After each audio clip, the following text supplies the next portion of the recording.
We're joined this evening for this discussion by Kingsley Elikem Mote, who's joined us all the way from the US. Kingsley, good evening. Good evening, Charlie. How are you doing? I'm well, and I hope you are too. I'm excitedly doing very well. So let me also welcome Emmanuel who is with me here in Ghana. Emma, I hope you're well. Very well, Sena. Good evening. I trust you're fine. By the grace of God, I'm fine. Emma does a lot of work on our production here. And so he's also a producer in addition to joining us as a panel member today.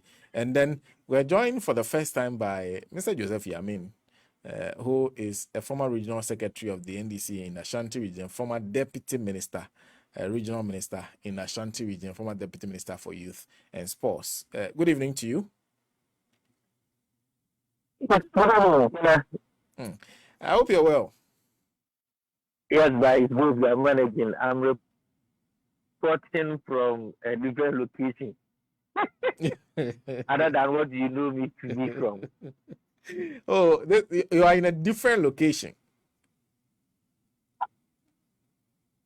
I'm a diasporian now. Oh, that's fantastic. I belong to the class of Kingsley and co. Okay, that's nice to hear. Well, but stick and stay. So let me start. Let me start with you, Mr. Yamin, on this topic of the Electoral Commission, the things the chairperson is saying about the just ended elections. You were an active part of what happened here. I know so was Kingsley. I'm not sure about Emmanuel, but what do you make of the things you are hearing from her, describing the elections one as historic and also calling it peaceful, free, and fair? Well, Sena, good evening, Ghana, and good work done. I don't know if it's right to congratulate yourself and Radio Good for the decision by the NCA. I think it's good news that you come back on air, and you people have held forth the station till it come back. So I think it's good news, and you deserve the commendation for keeping the station up to today. Sarah, I am surprised the Electoral Commission keeps on talking about the 2020 election. I have been in politics for quite some time. At least I've been an active participant of the elections in Ghana from 2000 election, very actively, 2000 till date.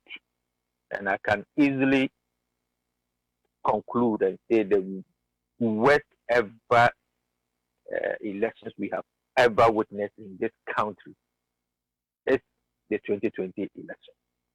If I were to be the Electoral Commission, I would have resigned after the 2020 election. The worst ever elections you have seen is the 2020 election? Yes, ever since I actively participated in Ghana's elections. The worst ever. Right from the process of the election to the election day through the declaration up to today.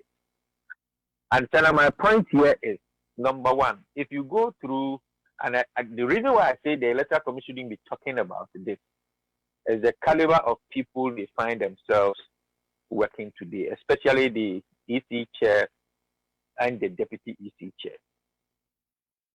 The deputy EC chair happens to be a political science lecturer who lectures international law, international politics as well. Then they go in there, and this is the kind of mess they will create in an election to elect a president for the republic, and will be happy to want to tell the people that they did a good work. I am ashamed that they have such a position to want to hold on to. Now, if you look at the changing of the register and the rationale behind the changing of the register. It didn't make sense. What sense it made was only to them, and it was just about loot, create, loot, and share. Because you don't come in, and I heard Kingsley on several platforms. He is more into IT than some of us. We threw our computer knowledge to the background after we actively joined politics. But as old as we are in the system, we are able to easily get the understanding of what it is. If you are doing a biometric system, you have every opportunity not to discard the whole system, but to upgrade it. And upgrading it is so simple than to create a new system. And so if the Electoral Commission comes in and say that we want to upgrade certain features on the register, which means that we have to throw away all the register and bring in a new register, which today, as we speak with you now, it is still not verifiable. I did try registering my SIM card before coming, and I did 2 of them. I have 2 MTN lines. I tried to register with the Ghana card, and today you hold the Electoral Commission card, which is linked to the NIA card. Now I registered the 2 of them with the same NIA card that I have, and the 2 error messages that came, one saying that the name on the SIM is not the name that I inputted into the system, and that an agent from MTN was going to call me to clarify that error. I'm still waiting for the agent to call. From that time up to now, no agent from Electoral Commission MTN has made a call to me. Then the other one, and this is simultaneous, I did it at the same time. The other one reported that I need to go to the NIA because my card is not verified. And I asked myself that the card that you go and you are not given, you have to come back and do a verification before you are given the card. How do I go through a process and be told that my card that has been given to me has not been verified and that I should go back to the NIA office for verification before I can do any process? Which means that the system to which we use in running our election, I mean the register, is not a credible one, because even the card to which we use in registering is not verifiable, it's not credible. Today, banks are not able to accept the NIA card, because that is what we are using for almost everything in this country.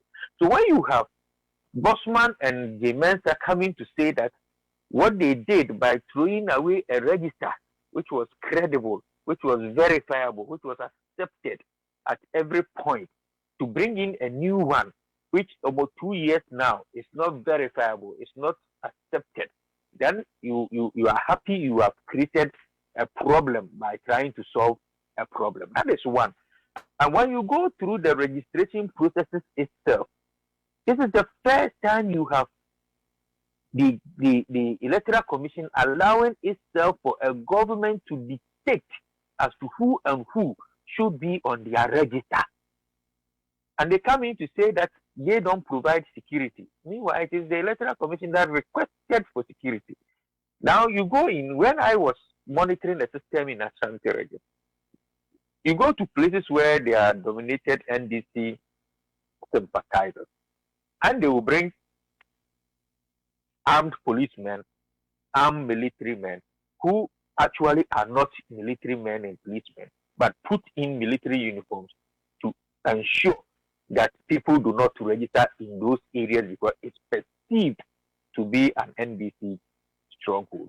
We move through the system again, and at points where you go and find that machines that are supposed to get to particular polling stations, which are predominantly NDC areas, are delayed for some time without the Electoral Commission having any knowledge about it. But you go in there and you get to know that it's a cooked and planned something. So the registration itself didn't move on as it has moved on from several years. And the Electoral Commission wants to tell me that they are happy with that system. Then you move into the election day itself. Forget about even verification, forget about exhibition. Come straight to the election day itself. Then you get to find out the mess that was caused in the election. You go in there and you get to find out that this is the worst ever elections that have been conducted in this country. To talk of counting, to talk of declaration. This is the first time we are witnessing 8 people dying officially in an election in this country just because of a dispute as to how and when, where the election results are being declared. Then the Electoral Commission comes in and tells us that they are happy with this, conducting an election that saw 8 or more people losing their lives. They are happy to witness an election that, as we speak now, almost about 10, 14, or 15 cases are still in the court to be decided. They are happy with electing the supervisor that ended up in the Supreme Court, that the Electoral Commission themselves were not bold enough to want to be in the docket and explain as to how they came about giving another Kwaku 50.3% of the election. This is just a summary of the mess created by the Electoral Commission. And I'm surprised that so I asked the question again: do they know shame? Do Bosman and Mensah know shame? If they knew shame, I'm not sure they would ever want to talk about the electoral system. I'm not sure they would ever want to justify what happened in 2020. I'm sure if they come out to apologize to Ghanaians that, well, this was our first time handling it, we made several mistakes, we want to correct it, Ghanaians will pardon them. But for them to come and tell me that I've been in the electoral system, that this is the best ever elections we have in this country, I'm sorry, I'm surprised. I mean, we are just wasting our time. And that is why I've always said is that, you see, the NDC shouldn't be looking at what the MPP will be doing. We should look at how we are able to go around the system they want to put in place. That is what is going to save the party that I belong to. Because under no circumstance do I see the MPP wanting to do the bidding of Ghanaians, wanting to go ahead to say that, well, the NDC has brought electoral reforms, so let us keep and try to work around it. If you get to know the electoral reforms, the referrals they're giving to us, and we should go to IPAC, present it to IPAC. How do you go to IPAC when IPAC is not a body, doesn't have an institution? The parties dominate people to go to IPAC. We don't have representatives to IPAC, and so at every IPAC meeting, the party nominates people to go in there and represent the party. It's not a static body that you can say that, no, we are going to report to that person. So when you report a case to IPAC, who are you reporting to? And at the point when they come in there and the people you reported to are not the ones assigned by their political parties to be in there, how do you address it? It is the Electoral Commission that is supposed to, which chairs the IPAC meeting, supposed to bring it to IPAC meeting for deliberation, for acceptance or rejection. And so it tells you clearly that Yemen and her people do not even understand the system, not to talk of understanding the process to which we can have an election that is credible, free, and fair. And so when they are not ready to get us into doing the right thing, definitely it will not get us the victory that we want. We cannot also keep on complaining, because as long as we complain, they will still be where they are, because that is what they intend to do. What we need to do, and speaking to the NDC at this particular point of my submission, is that we should look at their Reagan plan and work around their Reagan plan. There's always a way out if we get to stick it there.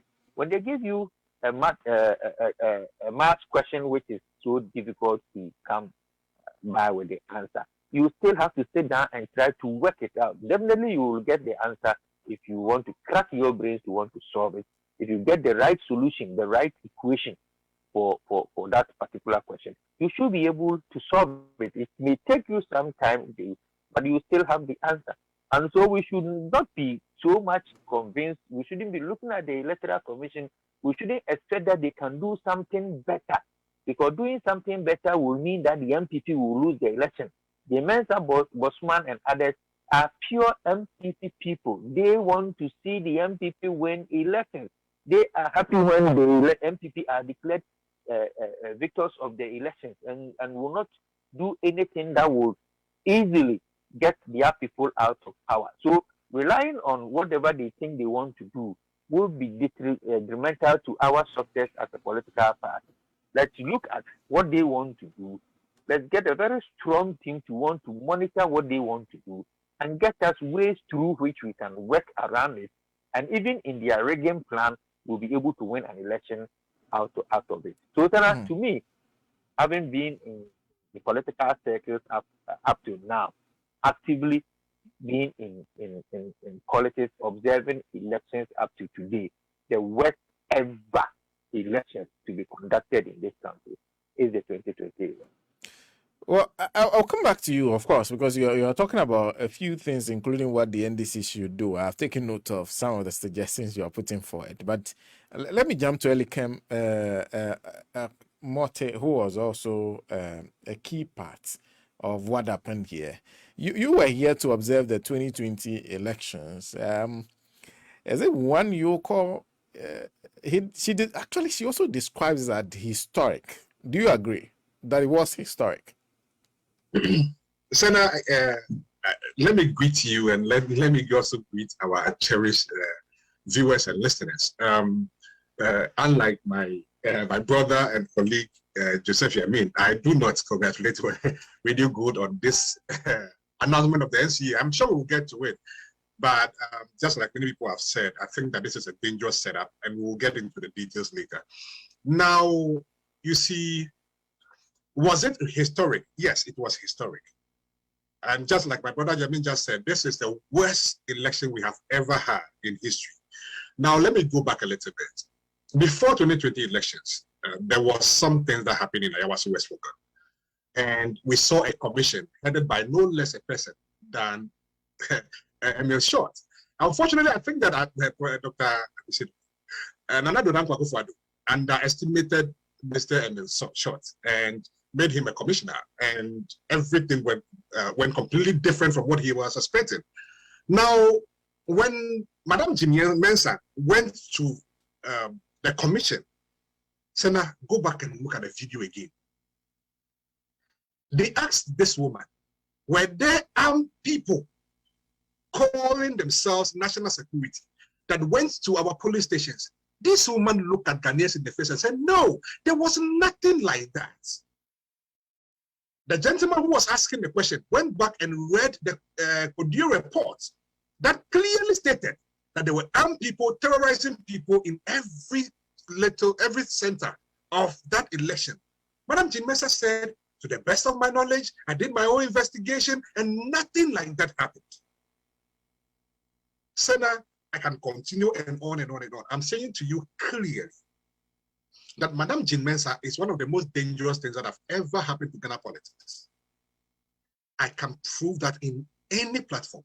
Now let us go back again. After the registration, I remember Angel FM or so in Kumasi interviewed Bosman, Kweku. And Bosman said, oh, we score ourselves 90% in the registration. And that the reason why we scored ourselves 90% was because it was in the middle of COVID. And so a lot went wrong. And because a lot went wrong due to COVID, we are scoring ourselves 90%. Here we are again. Jean Mensah scoring the EC, the same figure, 90%. Due to what? Like, why didn't you get 95? Why didn't you get 100? Why didn't you get 97%? Due to what? At least the registration, Bosman said it was because of the COVID. Here we are. Jean Mensah saying that 90%. Now, for you to score yourself 90% alone tells you that You have failed woefully. Now let us make some progress. You see, Madam Jane Mensah said that, and I'm hoping that I am able to allow myself to go and be clear with the people of Ghana what happened in 2020 elections. Madam Jane Mensah said to the people of Ghana that ECOWAS people who were present to listen to her, that the creation of the regional centers was one of the things that they've done that was transparent to the people of Ghana. Take it from me. The creation of the regional centers was a rigging machinery. It was a layer added to the rigging machine of Jane Mensah. Now, let me be clear. The reason why Madam Jane Mensah and the EC were not willing to testify before a court, Supreme Court for that matter, was because, one, they were aware that they allowed their system to be compromised. So now what happened in the East in the 2020 elections was that, one, either Madam Jane Mensah and his officers or one of the officers allowed someone to insert a pen drive, a disk, a CD onto their system to be run. It's either they knew and it happened, or someone gave access remotely for their computer to be taken over and backlogged in. Now, when you write a code and change the additional codes of figures that are coming in, you will have the situation that we have in the 2020 elections. And I will be clear. Now, in the 2020 elections, instead of the original code that was in there, the codes were changed to read as follows. When you see a figure coming from a police station for Nana Dodan Kwakufado, add 10 to it. When you see a figure coming from John Mahama, add 1 to it. So that when we go to courts, the court will say, oh, but the addition was done across board, correct? And our people, because unfortunately many people did not understand what happened in 2020, we stood in court and we were not sure of ourselves. And I'm being very careful again, because our party chairman asked me a question in Hope, and if he is watching, he knows what I'm talking about. And I was clear what happened in 2016. In 2016, what happened was that it was done remotely. Now, the people of Ghana who keep calling on the NDC that, you people, you were not vigilant. Let me be clear. There's nothing the NDC could have done that was going to stop the rigging of the elections. Nothing the NDC could have done. The NDC could have done anything. Now, Sena, if your house, you and your security man decide to steal you, Sena, in your house, what can I do to protect you? There is nothing anybody outside the EC and whoever was rigging to stop it. Nobody could do anything apart from these two people. So, and I said it before, and I said it in Hope. And I said, up to today, as we are speaking right now, if the EC likes, they should take it on. I am saying that if they have two things, either they have corrected the code, for which now if they run it, the actual figures they should have seen, or if they did not change the code, every single day that God gives us, if the EC put their system on and run the additions, it will give them a different figure again and again and again. So now, when the figures are keyed in, it picks figures randomly. So there is no way you will ever have the same figures. So when the people were screaming, oh, why do you have different figures? Why do you have different figures? I laughed because people don't even understand what was happening. And I try not to mention names, but it was sad. And again, let me not mention his name. When I heard one of our former attorney general and at the NDC, you know what I'm talking about, who went attacking the NDC leadership. And we don't even have figures. We were not prepared. We went to court.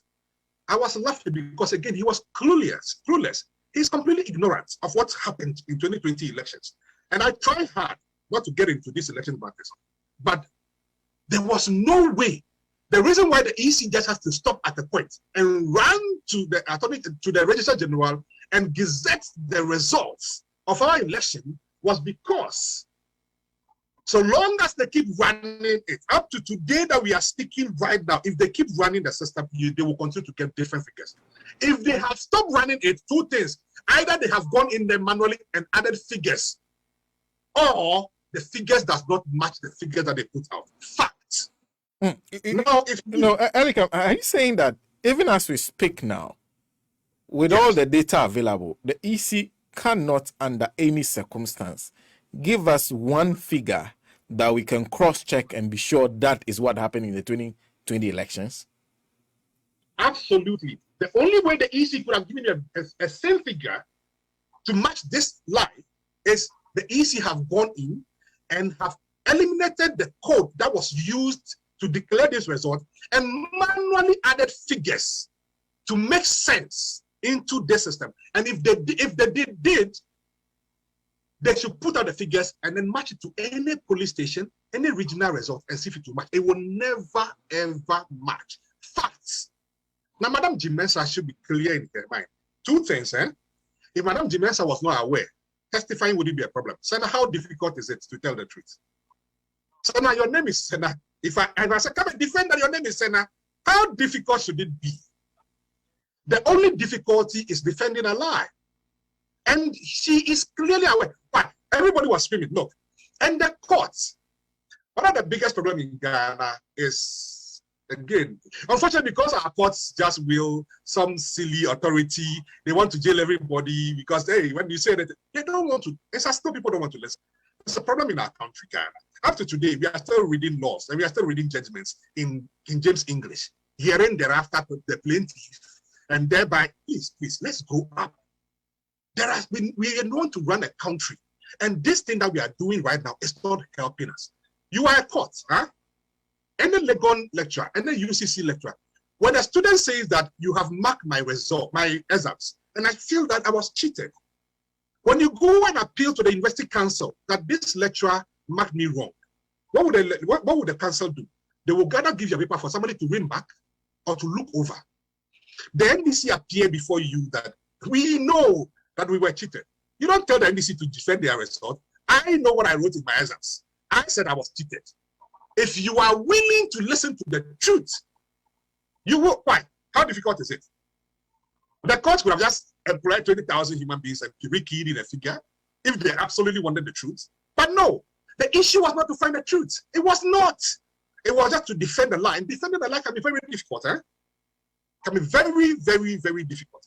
And I'm saying to the people of Ghana and to the people of the NDC that so long as we do not assert ourselves to the understanding of what happened in 2016 and 2020 elections, it will continue to happen and happen and happen. There is nothing you can do about it. You can employ the most sophisticated, well, if you are lucky enough, and you employ some good, and I'm going to use a word only few people can understand, DEFCON.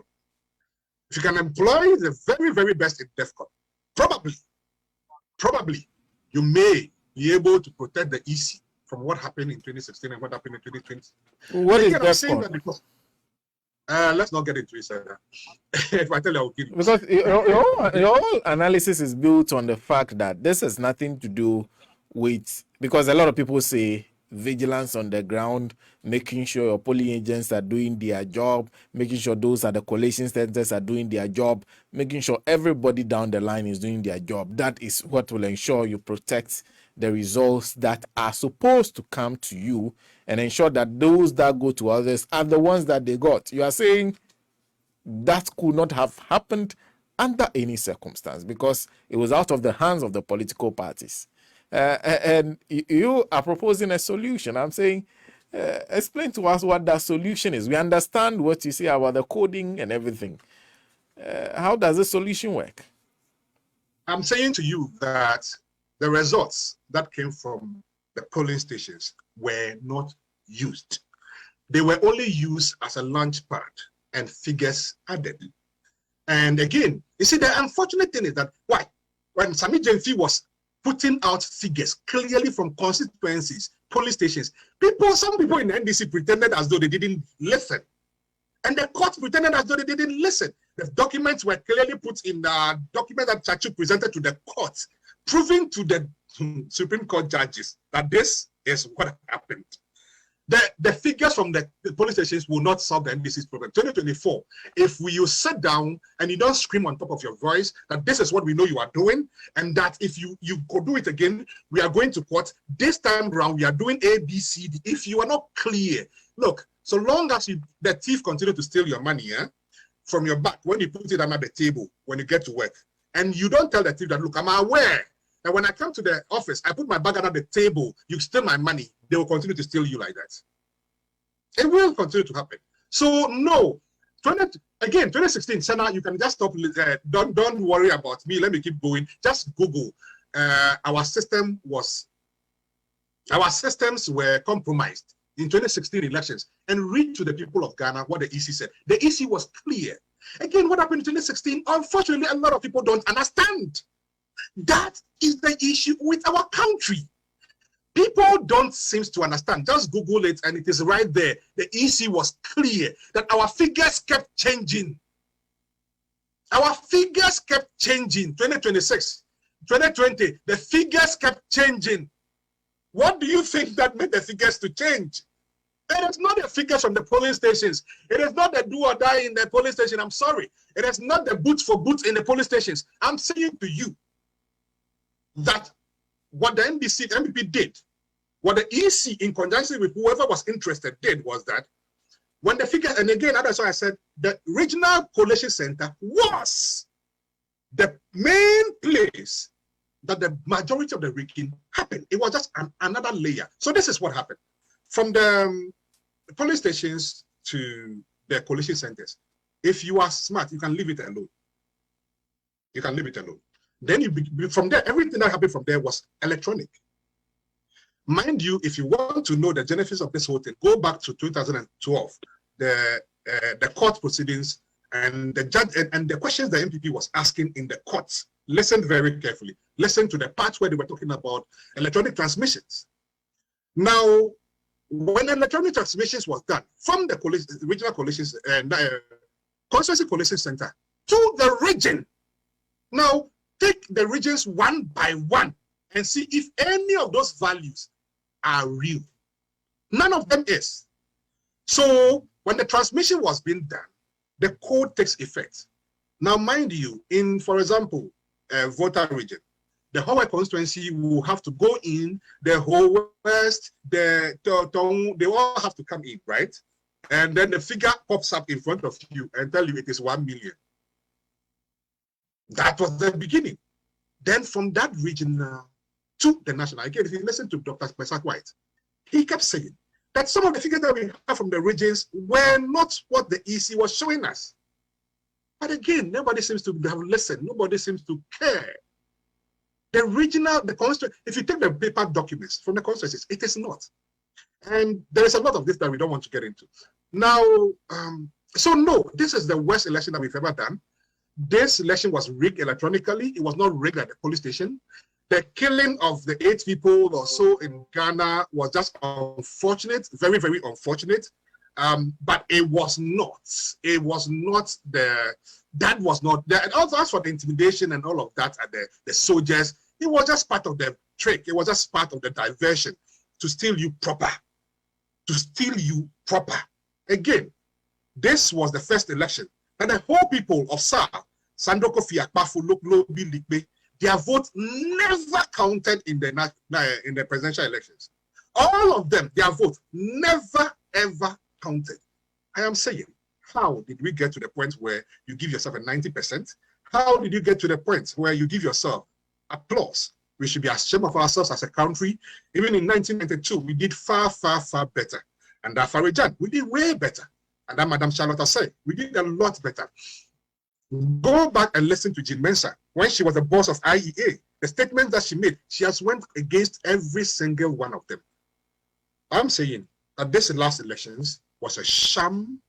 The figures cannot be backed by any data. The figures cannot be backed by anybody in the EC, and that is the truth. So now I rest my case.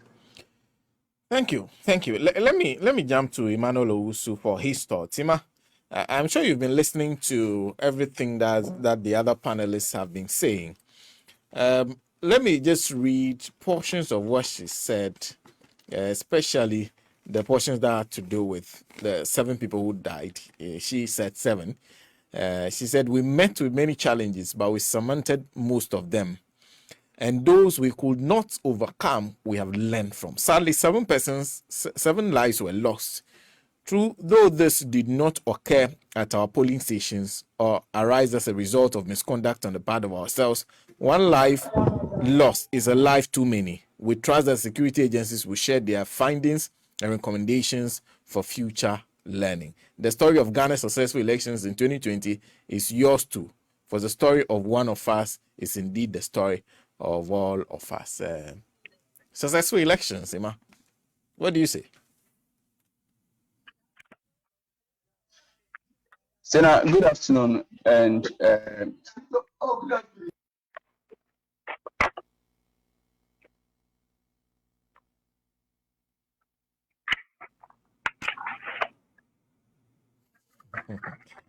I guess Emmanuel has Emmanuel has some engagements hello, in the Sena. background. Yes. I realized that there were some other. Sena, can you hear me now? I realized that you have 2 audiences you are addressing this evening. So I guess you have dealt with the audience in the background. So please, can you go ahead? Emmanuel, I think we still have a challenge with him. If he's been able to resolve that, then we can have a conversation. Ali Jacob, thank you. And okay, Emma, can we hear you now? Yes, Sena, you can hear me. I'm set. So let me begin by thanking you for the opportunity to be on this program, and also a very good evening to our cherished viewers and listeners across the world. Now to your question, you're asking whether the EC did a good job and by scoring itself 90%. Let me backtrack a little bit and let me take the opportunity to look at the registration exercise.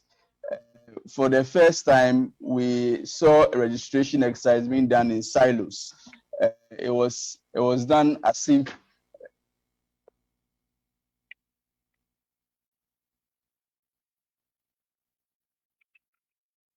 Hello, Emmanuel. Hello. Well, I think we're still having difficulties with Emmanuel's line. Okay, so let me go back to Mr. Joseph Yamin, if you can listen to us. Mr. Yamin, can you hear me? Yeah, Sena. Yes, I think there's the bigger issue of the fact that if you were talking about the EC's views as against the views that are held by those in the opposition, against the views that are held by civil society groups, other groups that were affected adversely by the elections. In the circumstances of this, you are proposing that perhaps the NDC needs to take a second look at the way it approaches the 2024 elections. What signals should the NDC be picking from the statements of the chairperson of the Electoral Commission?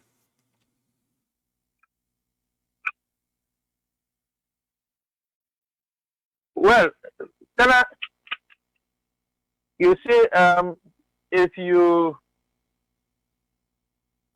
listen to, and I think there's a brilliant submission from Kingsley, and it falls in line with what I am proposing. That you see, the election, yes, I side with Kingsley, was not lost at the polling station, even though we need to do more vigilant work at the polling stations. The election is a two-side approach. That is the physical and the electronic aspect of it. The physical is going to the polling station to vote. The electronic aspect is the transmission of the results to the final declaration center. And so, whilst we are being vigilant at the polling station, If we are not so vigilant, equally vigilant as the mode of transmission from one point to the other, then we should forget about all the do or die we do at the polling station. Now, this is what it means. What it means is that the NDC should be faster than the Electoral Commission. So at the polling station, we should be able to, after declaration, get everything to be able to put it out there, very credible, that no figures can be tempered along the line of transmission to the final point of declaration. If we are able to do that, and that is what we call the correlation of our results. If we should work within it so well, two ways, where we have experts like Kingsley and others trying to find means of checking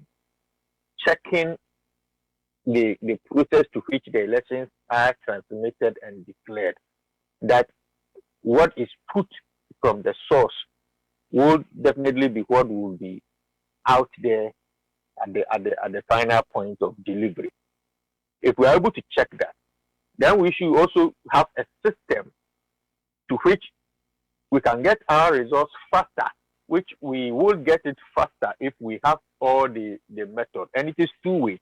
It is dependent on the physical coalition and the electronic coalition.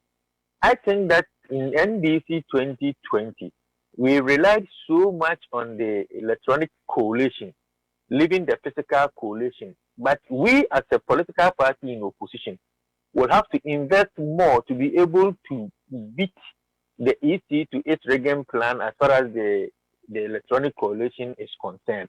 And I propose it severally. And that is one reason why I want to take over the mantle as the national organizer to put in place these measures, to want to check it. It's not good for me to put it out there on your radio, but at least we would concentrate more on the manual coalition than relying solely on the electronic coalition, because manually we can get it faster than the electronic coalition. And when we are manually doing it, we can easily do the electronic coalition as well, because whoever's credible will pick the results from the polling center should be so well equipped to transmit it electronically. So by the time the person gets to the center of coalition, the physical coalition has been done. Because when I get it and I hold 10 pink sheets in my hand, I should be able to know that the NDC is leading. And let me use this as an example. I was part of the team in Tepa monitoring the elections during the primaries of the former MP and the former regional minister, may you so rest in peace, Anefi. What we did was that we in the area that we were coming from, after collating all the results, myself and the MP, moving from polling station to polling station, 20 polling stations fell within that domain, that electoral area which we monitored. Before we had everything and were heading to the Electoral Commission's collation center, we were able to pass on to our agents at the strong room that the NDC, the EMP is having 20,000 votes. The challenger was behind us 5,000, so 15,000 votes. So we are leading with 5,000 votes to them in the area. So if they get there before we get there, if the figures they are giving you is different from what we have given you, because we have all the pink sheets in our hands, then you challenge it. You don't allow them to declare until we sort things out. And so when you have your manual coalition as an opposition party, when you have your manual coalition set up effectively, you should have your electronic coalition done perfectly.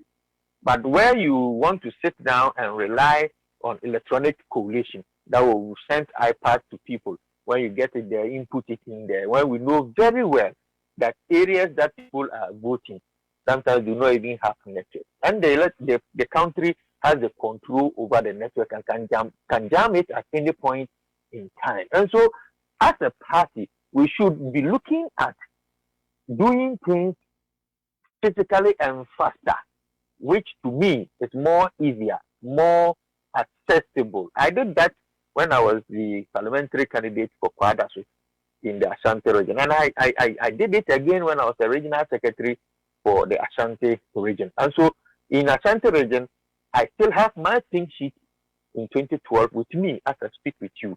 Before the next day of the election, I was able to know that Ashanti region NDC had this figure because I had people all around. They heard the pin sheet. They tell me on the phone that, look, this constituency is A against B. I tabulated. I know physically that we have this amount, waiting for the physical papers to get to my side and be able to compare it to the figures that were being declared in the stronghold. So it did happen that in Ashanti region, the MPP manipulated 4 different constituencies, which I found out, and it kept them on their toes, and they decided to do the right thing.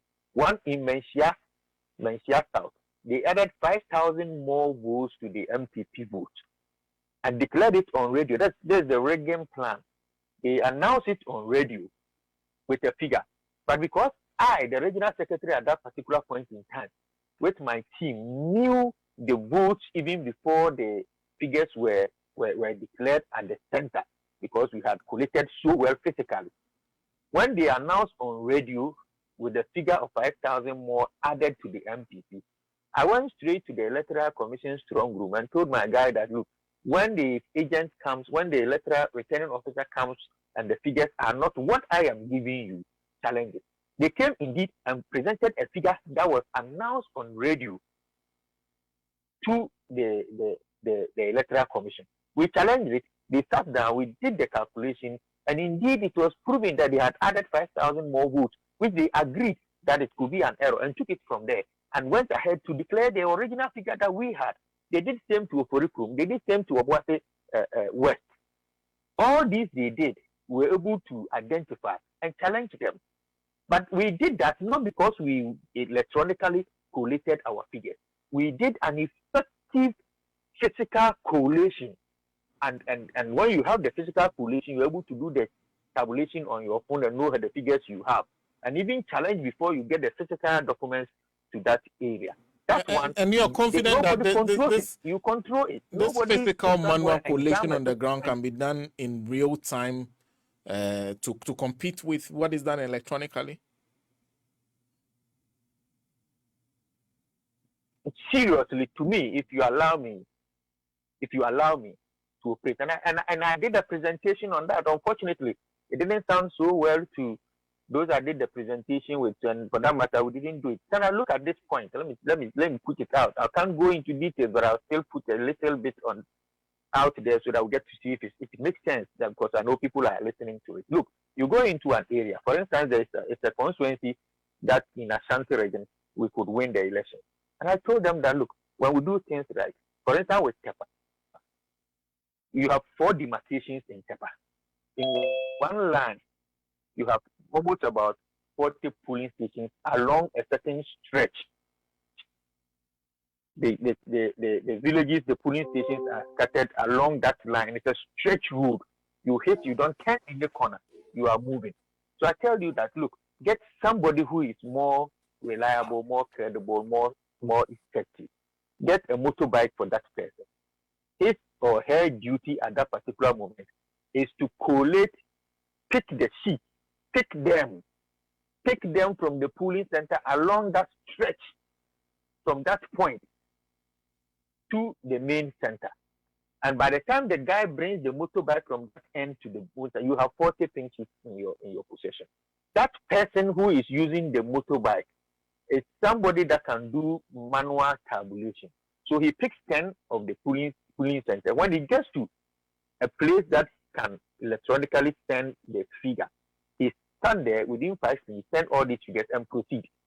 And it should be easy for that person to get our pin sheet together, still get us the electronic figure to our centers, to be able to do whatever we want to do even before the physical one gets in there. If we do that and do it effectively, we should be able to have our figures by 10 p.m. All of them in our possession, if not all, 70% of them should be in our possession, but we'll still be able to know that we have won the election or lost the election. But when we sit and we concentrate manually as opposition party, we cannot fight the ruling government. Okay. In the same vein, no, they are sophisticated than us. They have the numbers than us. They have the resources more than us. And we cannot fight them in their territory. We can only fight them when we understand their territory and find a means of cheaply trying to work around their figures. And this calls for serious reasoning, serious thinking. People with knowledge in IT were even telling us that, my friend, stop about this huge program you are drawing. You can easily use Excel to collate your figures without going through all these things. And no. But we thought we have, and they have it all right. Okay. But what we forgot was that we don't control the airwaves. We don't control the system. Somebody controls it. And that somebody, if we don't have people that can match to check the cyber space to which they want to operate, and we also don't look at where we can physically operate and operate better, then I will be lacking behind. So the election can be won at the polling stations. By the time you get your figures to your point, if they have declared it through the electronic means and they tell you go to court, what would the court do for you? They did it. Okay. We went to court.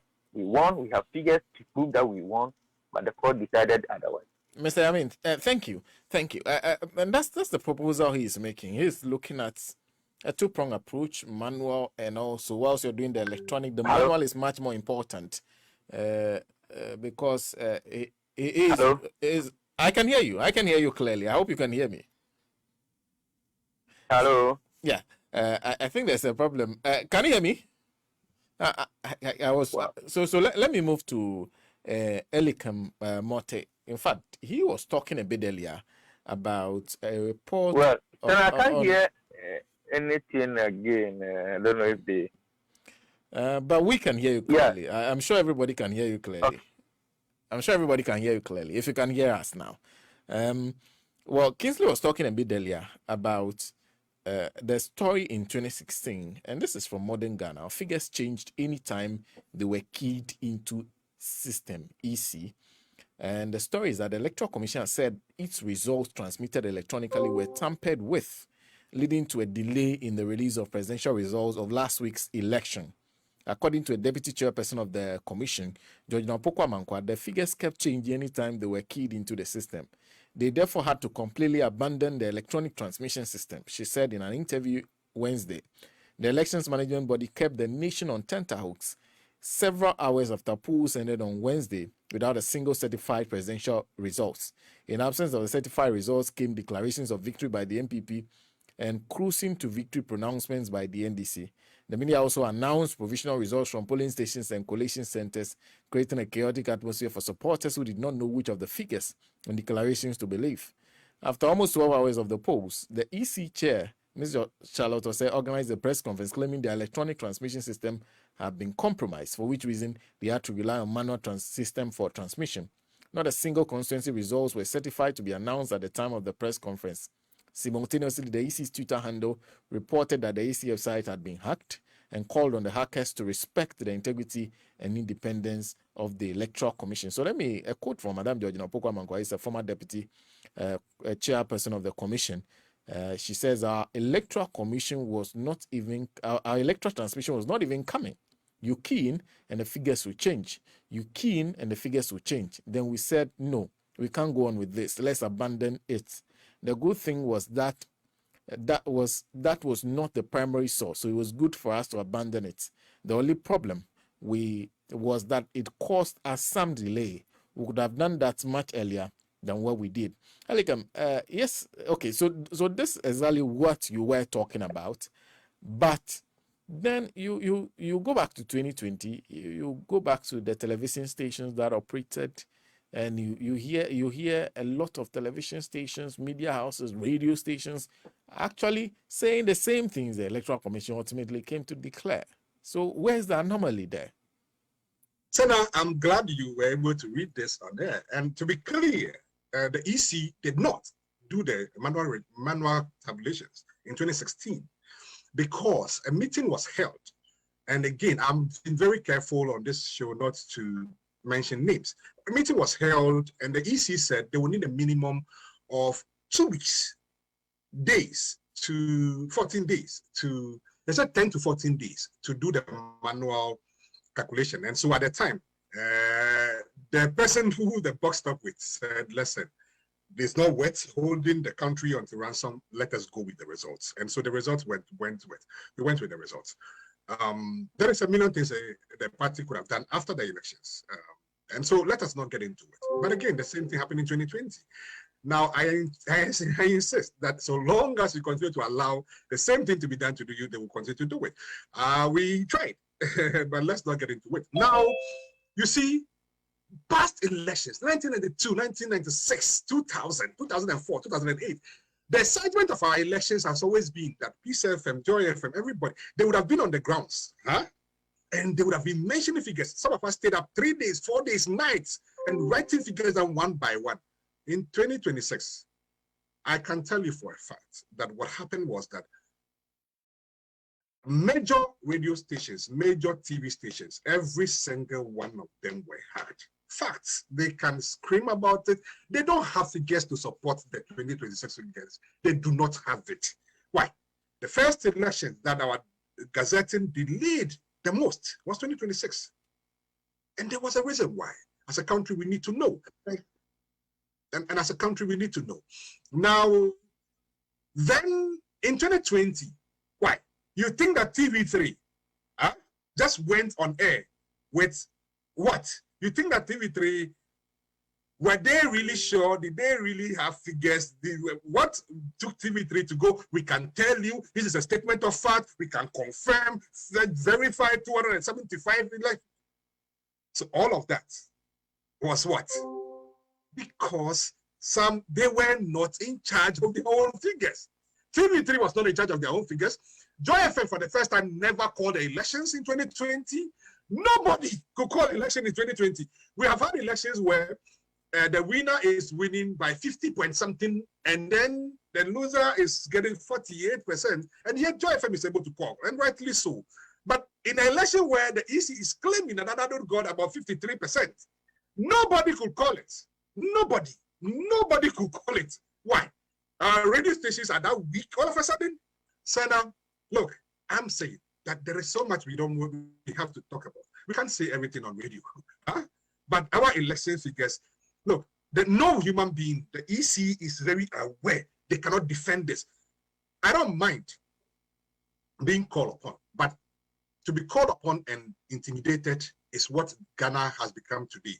But if our court is willing, they should call the EC and let us take polling station by polling station, constituency by constituency results, and see what Madam Jimenez have done in these elections. And if we don't want to talk about it, then let's just let the sleeping dogs lie. But this attempt to continue to rationalize the lie, the thing that we have done against the people of Ghana, and the NDC had a peaceful leader, and that is why the country is where it is today. But unfortunately, this was not the verdict of the people. And the Supreme Court judges know that. They know that this is not the verdict of the people of Ghana. That Jimesa is aware that this is not the verdict of the people of Ghana. And the verdict of the people of Ghana, one day, hopefully, the people of Ghana will get to know. I pray that no matter how long it takes, no matter what happens, that we will be able to get back to it. And those who perpetrated this pay for their crimes. I can understand why people want to desperately hold on to power. But if the people who need to speak up properly, if the people who need to make things clear properly, I am saying that yes, we can force them to find a different way to steal. It is possible. But when you change somebody's tactics in mid-flight, many times they crash. And that is what I'm hoping for when we approach this properly. Charlie, thanks. Thank you. Okay, so to wrap up on this, originally Emmanuel also was going to make some points, but then There were some issues with communicate. There were some communication challenges. Emma, I hope you are in the position to now wrap up for us on what you make of the subject. Yeah.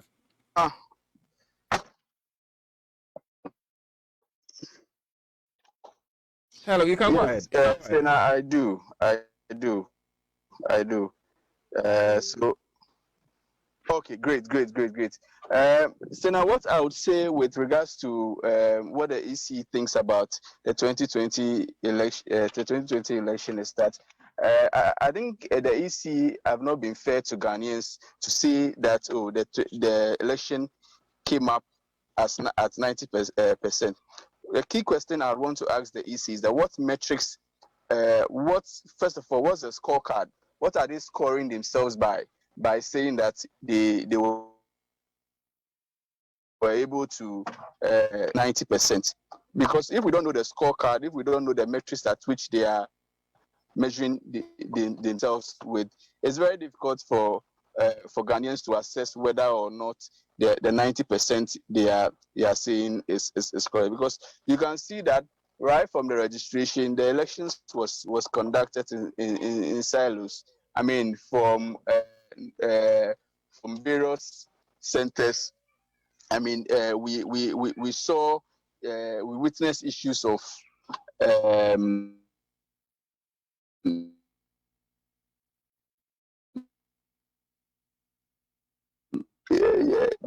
BVDs not working.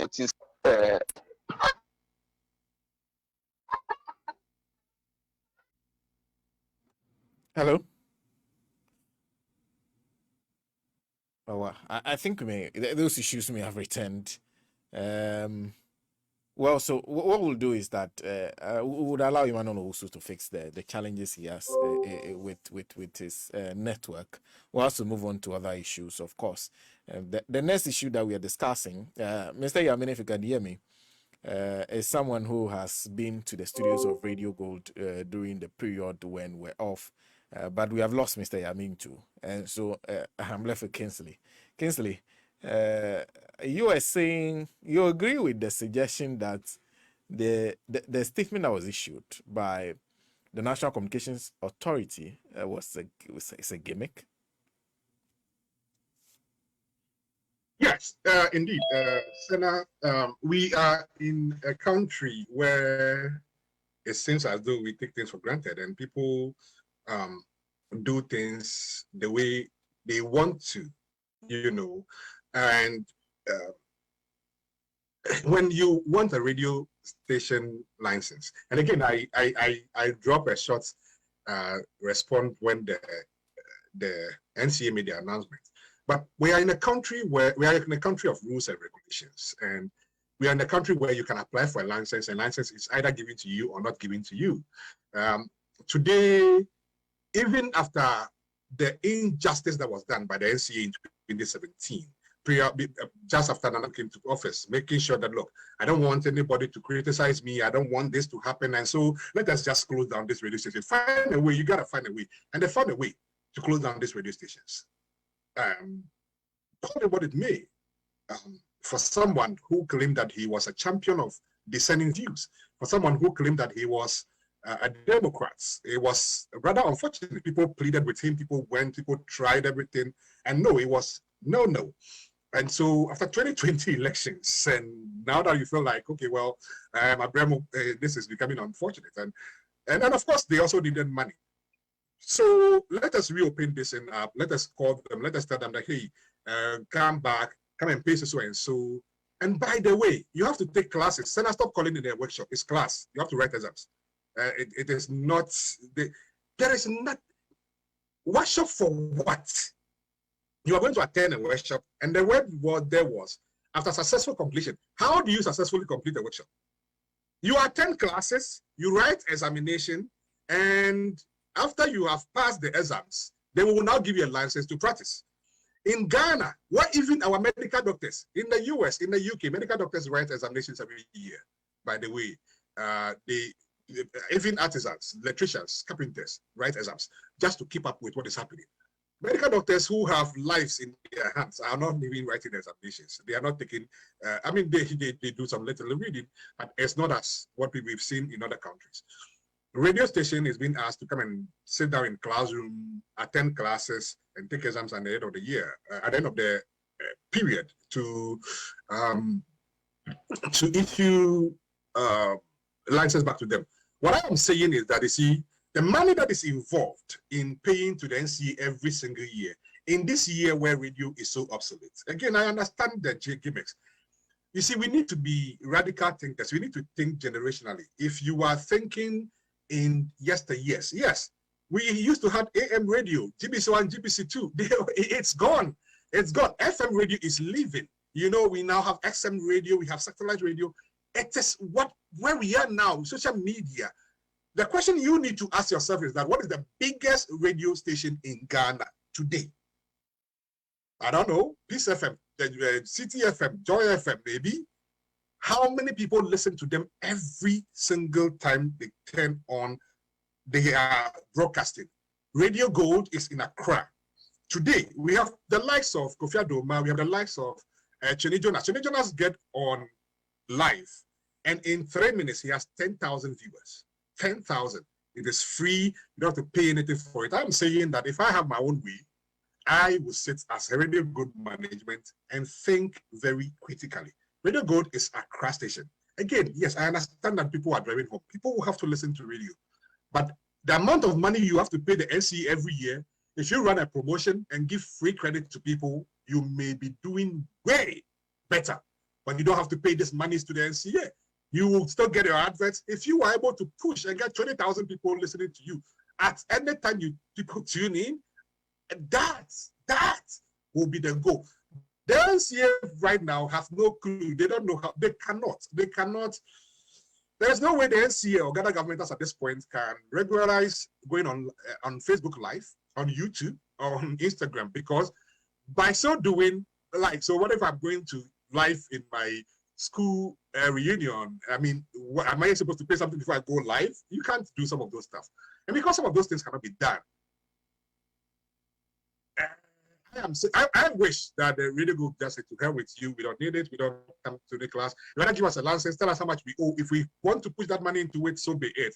But if we want to really think deep about this matter, I don't think that this is just food thrown to the dogs.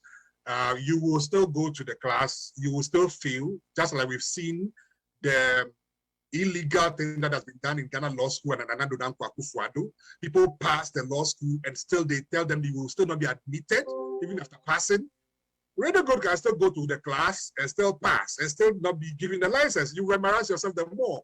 Or you can then go to the class and then get a result that is like 30%, and then they publish it and say, we told you Radio Gold, they're not serious because they came to the class and they got 30%. And they will just embarrass you then more. So I'm saying that push social media, push YouTube, push Instagram. It's an Accra radio station. Unless Radio Gold can say that we are willing and we are ready to have hundreds of affiliates all over the country, and they are all going to carry us live. The only reason why Joy FM, City FM, many of these radio stations are still surviving is the affiliates. Peace FM, the affiliates. If it is not the affiliates, they cannot be surviving, because yes, and I agree that there are people in the farms who have to listen to radio. There are people in our villages who have no clue about what internet is. They don't even know what it is. My grandmother will ask you, you say you met somebody on Facebook. She said, where is that? You know, they don't know where this things are. I understand that. I agree with all of that. But I'm saying that this for an Accra radio stations, unless you can push very strongly and have solid affiliates all over the country, it is not worth it. Very, very interesting analysis. Very interesting analysis from Elikem. Yamin, what do you think? Sena, I think I am on the same page with Kingsley.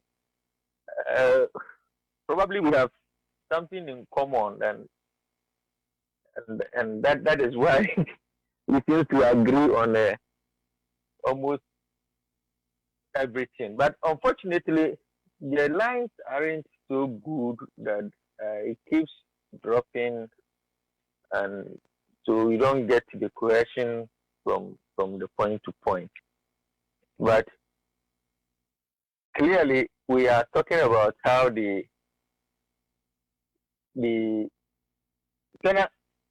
are on the second topic, right? The NCA. Yes, issue, yes. right? The NCA is saying that they will be issuing the authorization back to Radio Go, subject to Radio Go and the other stations, subject to a workshop, which, if we are successful, they will issue as a provisional authorization. After the provisional authorization, we follow the terms and conditions, then they will give us our frequency back. That's the topic we are on.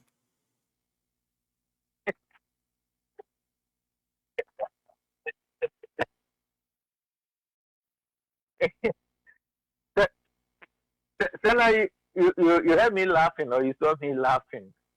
So the NCA wants to do a workshop for Radio Good, and if Radio Good goes through whatever, I mean, what do they want to put across?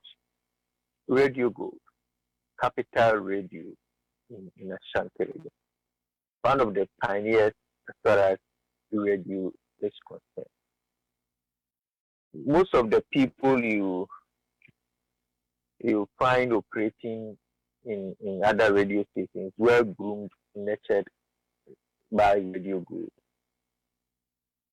In Kumasi, most of the people who are doing radio today pass through the hands of Capital Radio and these radio. You want to tell me that if Radio Good can operate, unless the NCA does some sensitization or whatever for, in the first place, it didn't make sense for the NCA to close down these radio stations.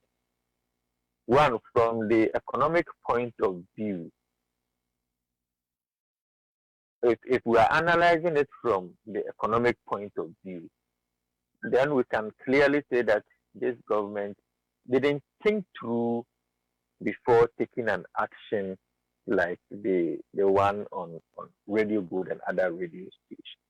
Have we quantified the number of people who are unemployed today? And when we're talking about unemployed figures, we are only talking about some individuals. But beyond these individuals are those we call dependents, who largely depend on the salaries of these employees of this radio station. I am sad to announce that there are people within this radio business that will go as low as asking you for 20 Ghana cedis simply because their radio stations have been shut down. And when you have a government that is coming on the backdrop of we are coming to create enabling environment, we are coming to get people to be employed, will come and take an action without looking at the rippling effect, number one, on employment situation, but will take an action just to look at it from the political perspective. Then it tells you that this government is very insensitive to the plight of the ordinary Ghanaian, but very sensitive to its parochial interest. Now, when you shut down a radio station on the basis that the radio station is faulting as far as some license,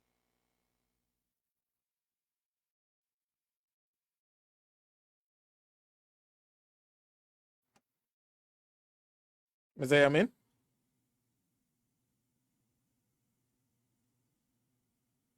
I think okay. I think we're having difficulties with Mr. Joseph Yami already. We've lost Emmanuel. Mr. Joseph Yami, can you hear me? So there are difficulty with two networks. I would have said it's mine if Kingsley's own wasn't so active and doing quite well. I'm surprised that they are both in the same place, in the same diaspora, and Mr. Joseph Yami is suffering. Maybe it's because it's new there.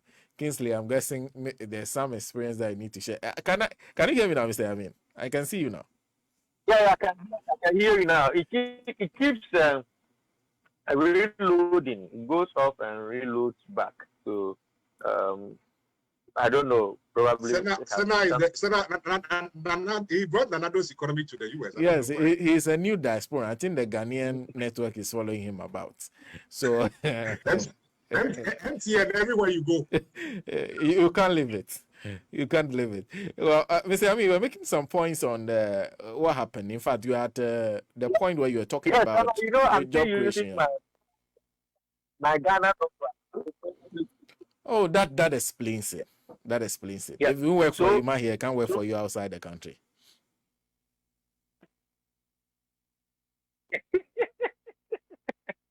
So when you are taking a decision, then you don't look at what the decision will be on the ordinary Ghanaian that you are ruling. You are very insensitive. Now, the decision was that there were some legal or documentary issues. These things can be prompted. These things can be rectified. These things, and let me use myself as an example. When I was a deputy minister for the Ashanti region, you know this illegal mining activities that goes on in this country. A lot of foreigners partake in this, and there is a penalty when you find a foreigner indulging in illegal activities.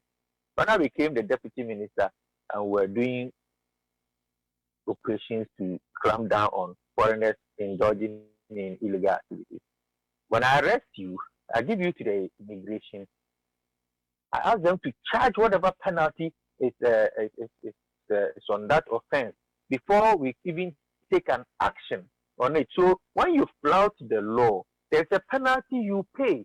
Why didn't the government go through that process and say that, well, Radio Good, you have violated portions of it, and consider the rippling effect? People who used to listen to Radio Go for their information.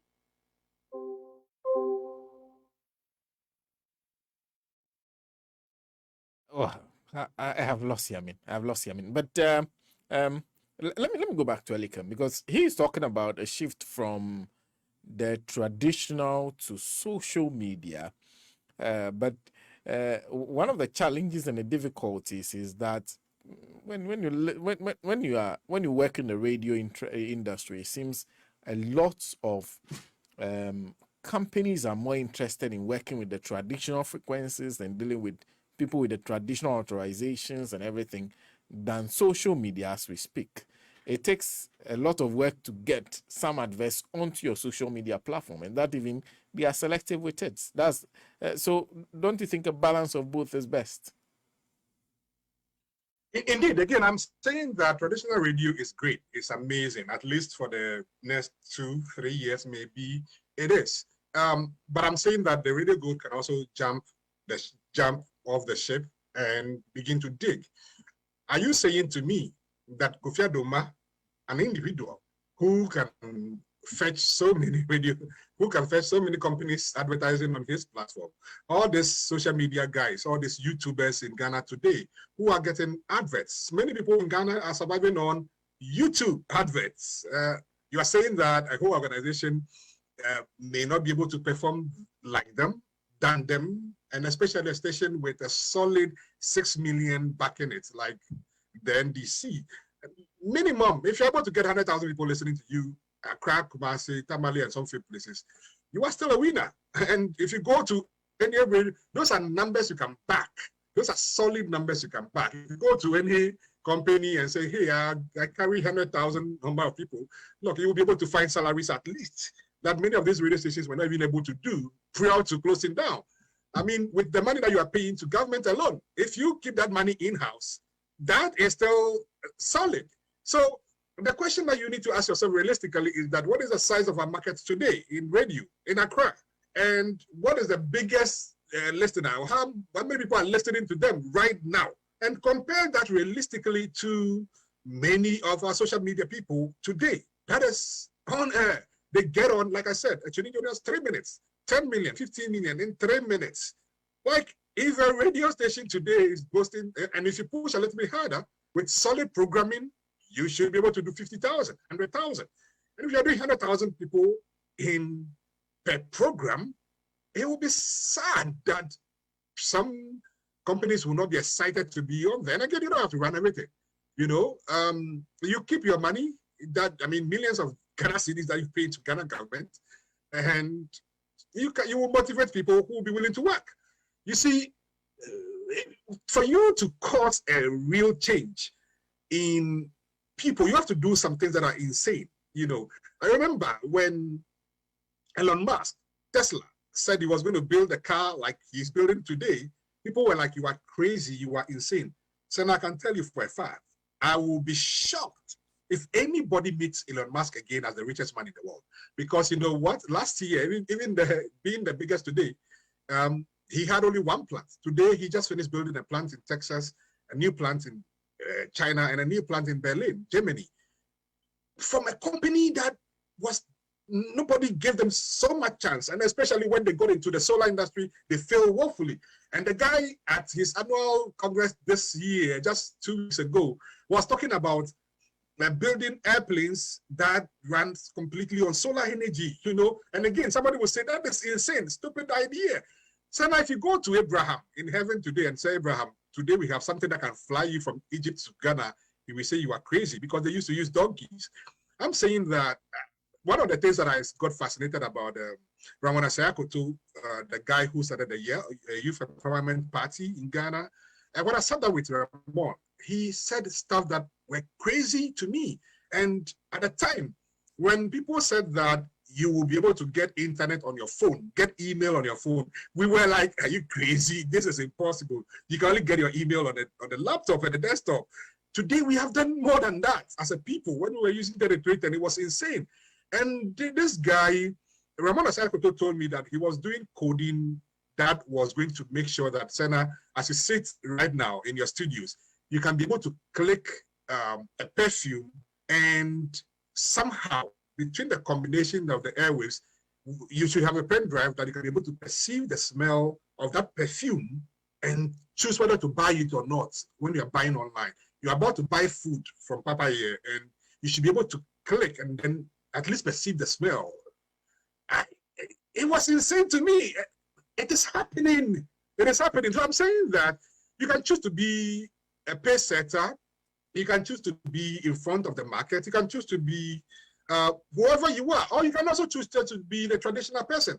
I am saying that, you see, radio is no longer worth it. It used to be very, very worth it. You see, radio stations in Accra used to be like 2, 3, and it got to 13. How many radio stations do you have in Accra today? And what is the market size? You know, and how much money was Radio Gold making from companies, even under the NDC? Proud to, you know, unless we have a commitment of a group of people, a group of organizations who are willing to back Radio Gold very solidly. And this is not a mantle that Radio Gold alone should carry. It is not. Many of us have advocated years and years that, look, we all need to get behind. If we, as an individuals, myself, Chairman Alija, yourself, Sena, everybody made a commitment that we're going to give Radio Gold 100 Ghana cedis every single month, and that nobody has to put money from his pocket, then it is worth it. But if someone has to put money from their pocket to give to Ghana government, put money from their pocket and pay salaries, then it becomes insane. And so you look at other avenues that are available, and you do need to do your cost-benefit analysis and see, is it worth it for me to go to this government and pay this money? Is it worth it for me to go to the classes? By the way, the workshop is not free. If you care to know, it is not free. You're going to pay for it. The classes is not free. The examination is not free. You continue to pay this money every year. Now, if you don't get the necessary, and again, it is worth it. I used to do a lot of research work for many organizations in Ghana.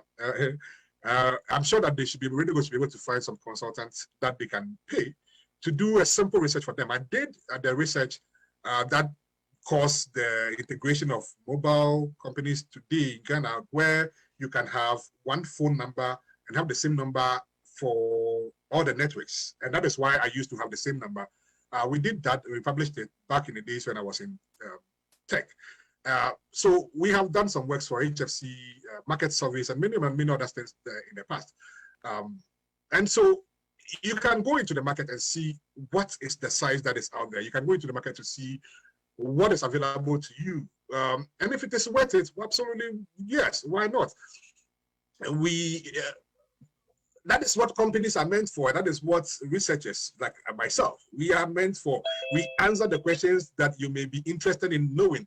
And Nestle Ghana Limited can ask us, researchers, and say, hey, if I put, and that is what many companies continue to do. Coca-Cola will always give and say, hey, we are going into 2022. How much do I have to put into advertisement, into production, into transportation to be able to make, let's say, 2 trillion? And it's our duty as researchers to go to work and be able to calculate for you, giving you appropriate figures and say, hey, if you can put 2 billion into advertising, why is it that Coca-Cola still do advert? Because of research. Pure and simple.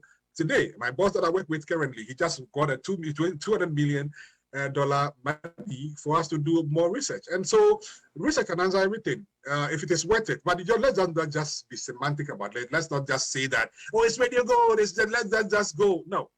Take your time, do the analysis, and see if you can be able to raise some serious money instead of giving to government, give to some people like Sena who have been very committed all this while. Let's make him get him motivated enough, and then he continue to do some of this works. Okay, that for me would be my thing. Kingsley, thank you. I think I have Yamin back. Can you hear me?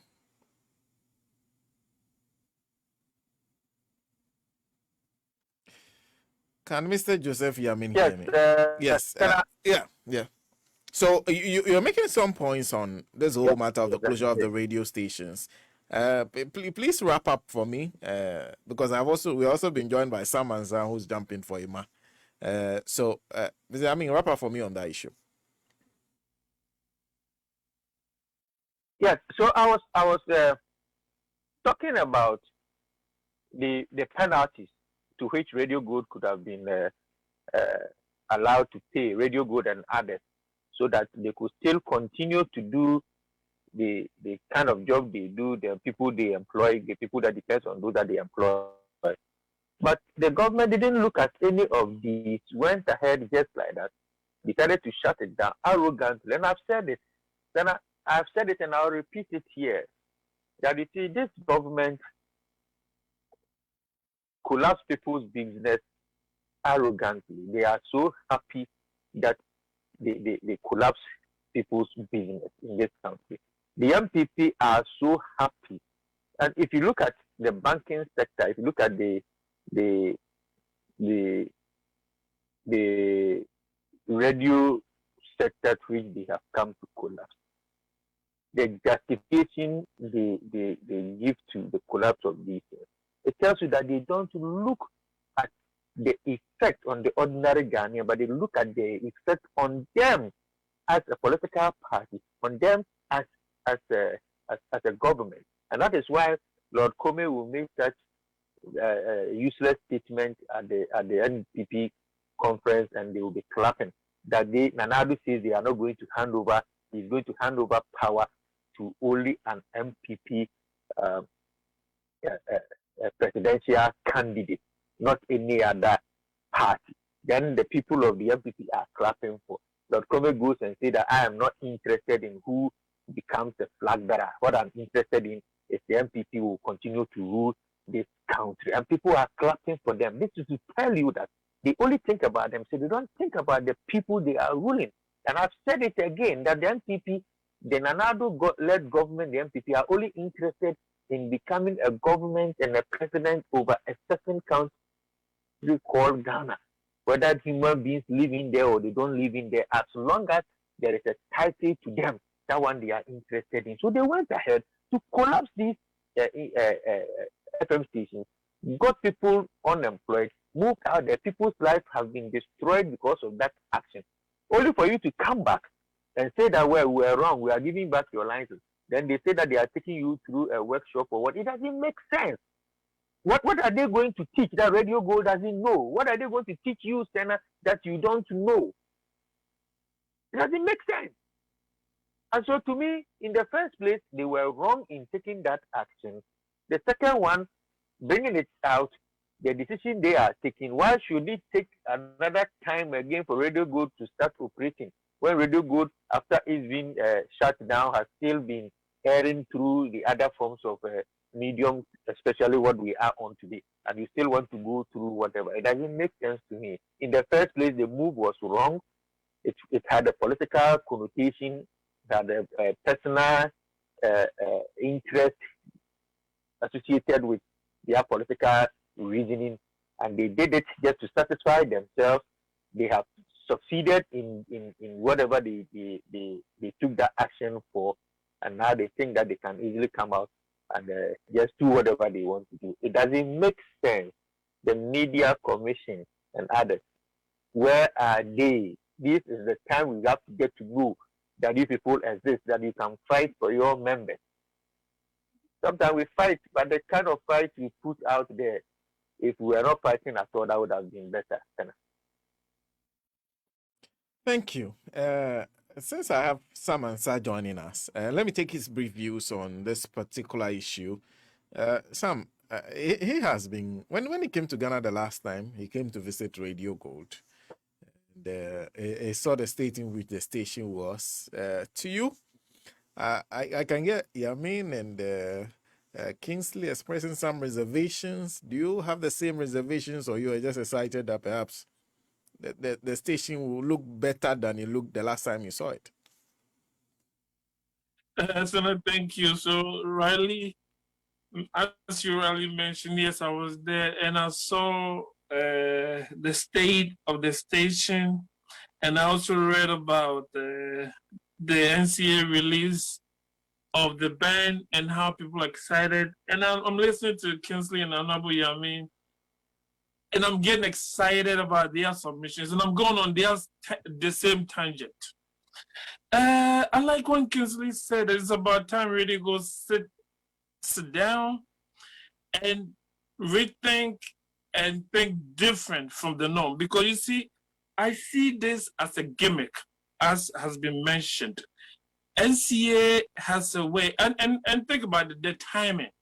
We are 3 years into, 2-3 years into elections, and now they are deciding to release licenses. And then what worries me more has to be the condition given for the release of these licenses. And when you read it, it's one thing it says, provisional authorization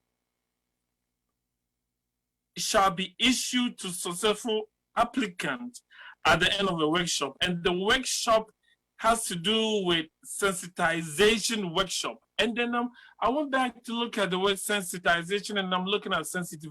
What does it mean? When somebody says a sensitive need workshop or sensitization, people are not asking, what does that mean? You see, Nanado and Co has a way of giving Ghanaians code. And then when they give you something and you talk about, they secretly, behind closed, have devised a plan to do something that we are not all aware. And that's why I'm in support of Kingsley and Honorable Yamin on their view that we have to be deep thinkers. We have to outthink the system.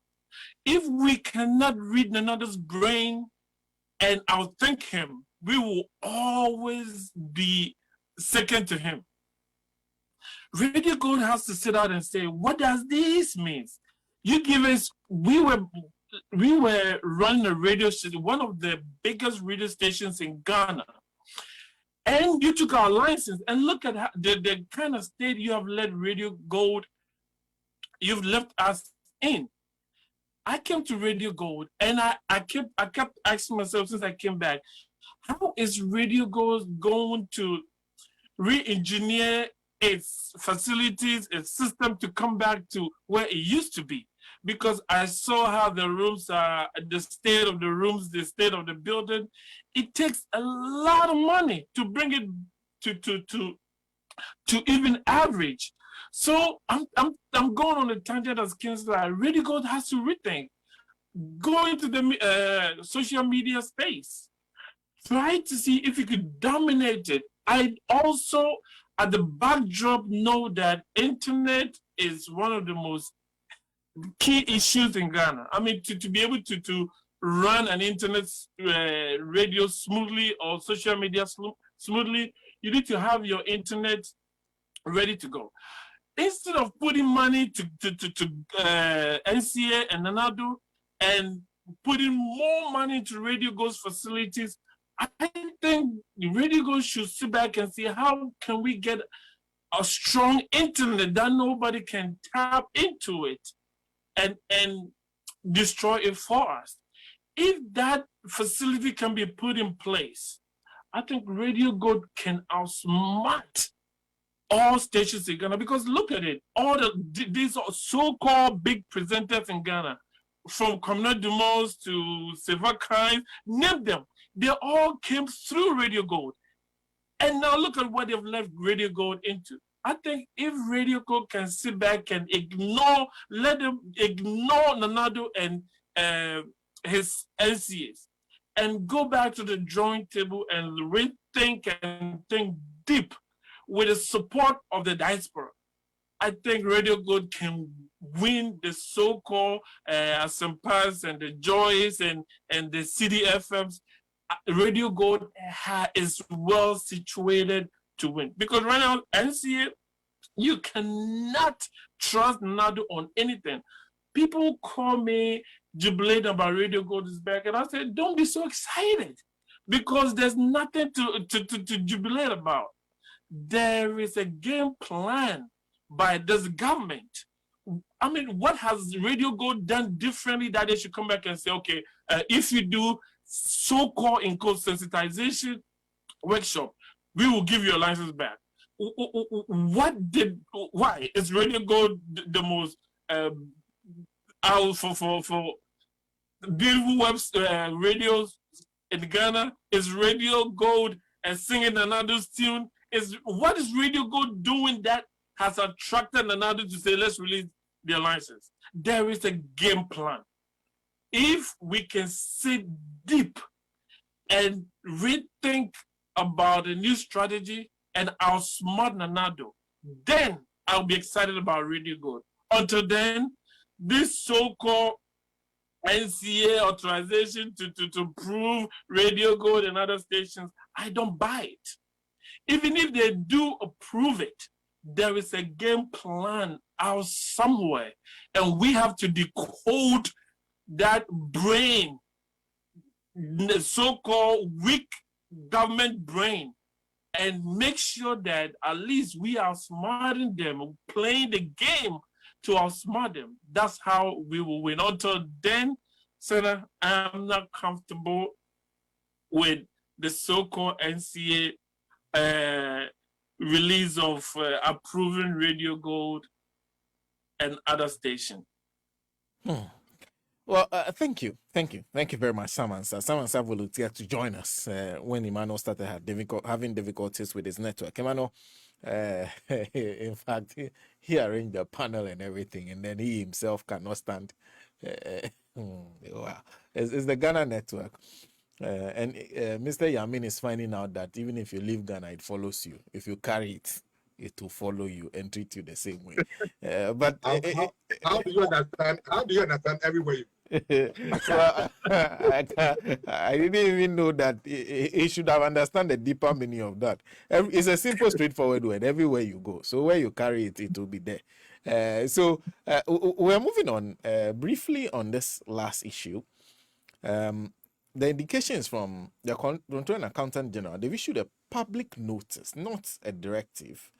They've issued a public notice. This is not a circular going around from the various government institutions to the employees under them, not like GES to the teachers, not like Ghana Health Service to the nurses and doctors. But this is a public notice that was issued by the Control and Accountant General on October 12, 2021.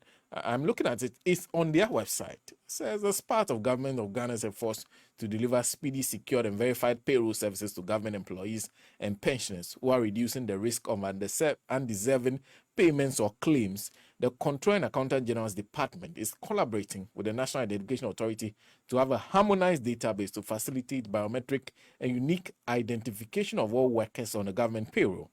By this notice, all existing and prospective government workers are to ensure they are registered with the NIA and have obtained their identity numbers. Please note that effective December 1, 2021, workers on the Government of Ghana payroll who have not registered with the NIA will not be paid. I've spoken to the unions. They say they didn't know where this coming from. They never had a conversation with Controller and Accountant General on it. They have not heard of this before. They just saw the public notice. Some of them, they were even called by media houses who are telling them that this is what the Controller and Accountant General's department say. Kingsley, you do a lot of work in the IT department. Does it sound workable to you? Because they're talking about ensuring delivering speedy, secured, and verified payroll and also ensuring that reducing the risk of undeserving payments or claims. And then they said they are using the NIA biometric system because to ensure that everybody has a biometric unique identification, all workers on the government payroll. Does this sound credible and workable to you? Yeah, Sena, there is a couple of parts to this matter. This morning I decided to read through unfortunately I don't think that I can show it to you. Oh boy.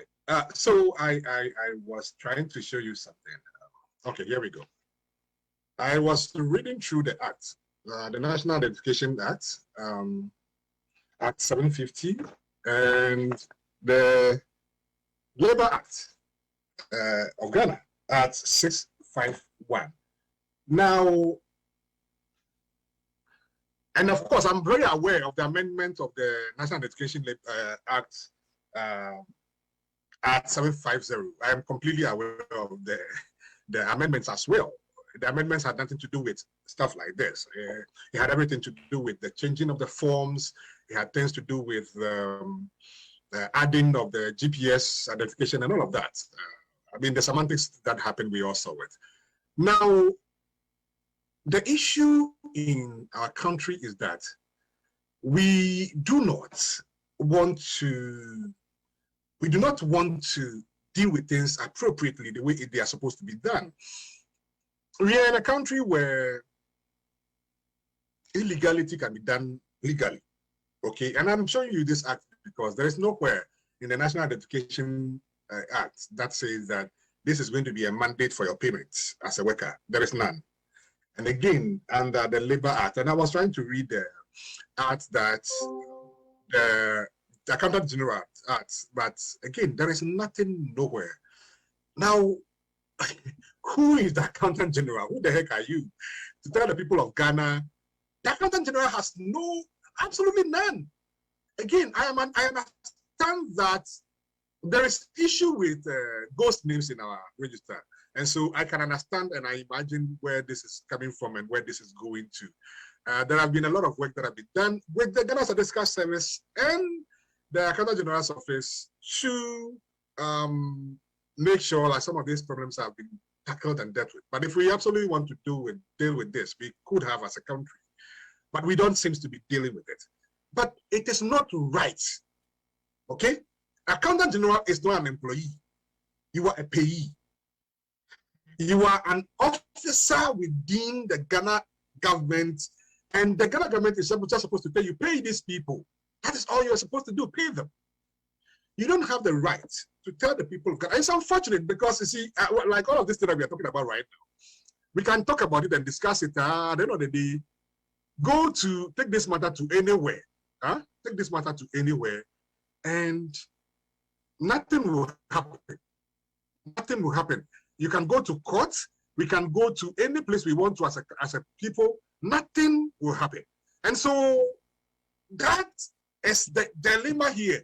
But otherwise, I wish that our court system begin to grow up to the point where they are so independent that people begin to test the law. Like this one, beautiful case. Let us take it to the court and deal with the Supreme Court. They deal with the Accountant General and see if he have the mandate to make this call. And secondly, now you said at the end of December, no. You don't do that. You don't do that. Especially when the NCA cannot even produce a card in the shortest possible time. If you want it almost immediately, you pay 250 Ghana cedis. I think that is what we discussed the last time, Sena. So it's the government of Ghana, it's another than Kwakufado, so broke that you are setting the people of Ghana up, the employees that you have, setting them up that everybody must go and get a new card within the shortest possible time so that you pay 250 Ghana cedis. Because otherwise, if this is one of those things that have to be in the pipeline. If you wanted to do that to us, you could have told us from the beginning of the year that, hey, in 12 months' time, people of Ghana, we understand it is not legal. We understand it is not a thing, but we think it's the right thing to do. Let us all try and get our cards so that we use it to make payments and all of that. And some of these things, what other countries do is that they give you motivations, okay?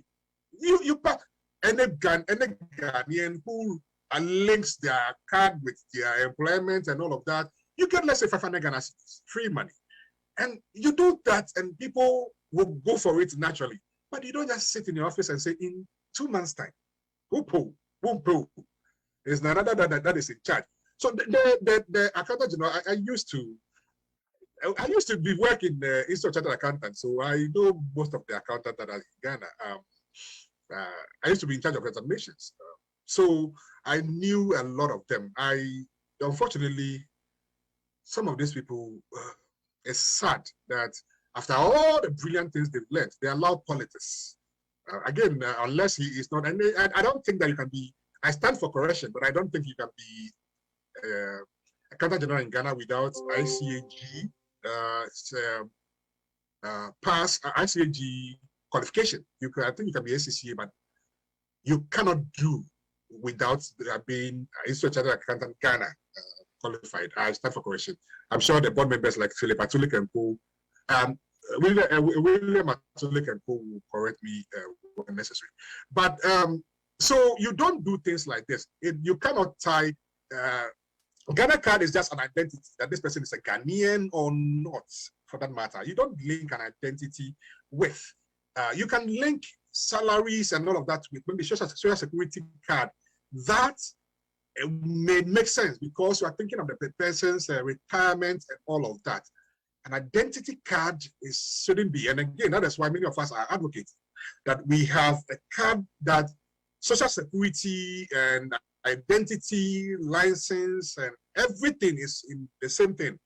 In the United States, if you want to fly from one state to the other state, you just use one ID card. You don't need a passport, you don't need anything else. And that is where we should be pushing to as a country and not saying some of the semantics. Okay. Thank you. For the sake of the issue you raised about qualification, this is the current accountant general is actually acting.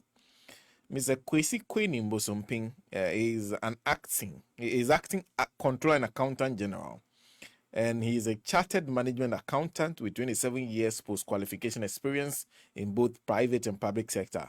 He obtained his professional qualification in May 1993. He had his first stint with the Controller and Accountant General's Department in 1988 when he was engaged as an accountant. So that's his qualification as put on the website of the Controller and Accountant General's Department. And he's acting, so he has to justify his inclusion, by the way. Let me jump to, let me go to Mr. Joseph Yamin before I end with Sam. Mr. Yamin, please briefly for us, what do you make of this, and what do you think Labour should be doing?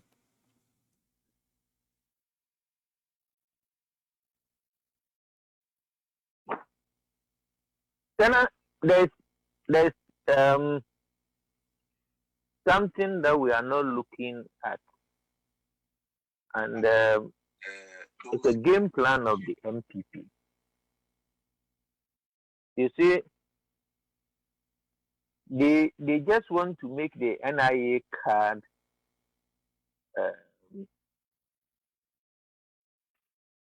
I mean, I'm trying to find a better word for it, but they just want to get everybody to see the need to hold that card, the card they have made so much noise about.